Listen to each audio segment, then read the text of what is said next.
तर जसं आम्ही नवीन घरात राहायला आलेलो आहोत, तर हे घर डेकोरेट करण्यासाठी माझ्या नवीन नवीन काहीतरी आयडिया चालू असतात.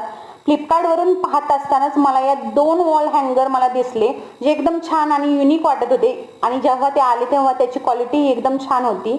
आज संध्याकाळची वेळ झाल्यानंतर म्हणजे जवळजवळ 5च्या सुमारास असेल, मी चहा ठेवला. सकाळी मी इथं पक्ष्यांसाठी पाणी ठेवलं होतं, पण आज ऊन जास्त नव्हतं त्यामुळे पाणी प्यायला कोणी आलेलं नाही शक्यतो.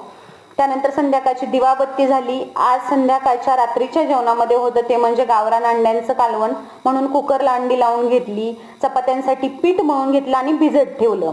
तर अंड्यांचं कालवण करताना मी नेहमी त्याच्यामध्ये एक अंड फोडून टाकते, जेणेकरून त्याला कालवणाला थिकनेस यावा, त्याचबरोबर त्याच्यामध्ये अंड्यांचा अर्क उतरावा म्हणून. तर अंड्यांचं कालवण तयार झालेलं आहे. त्याबरोबरच माझ्या इथं चपात्याही चालू होत्या. पिया नॉनव्हेज खात नाही म्हणून तिच्यासाठी टोमॅटोची चटणी बनवली. आज संध्याकाळचं वातावरण असं एकदम छान गुलाबी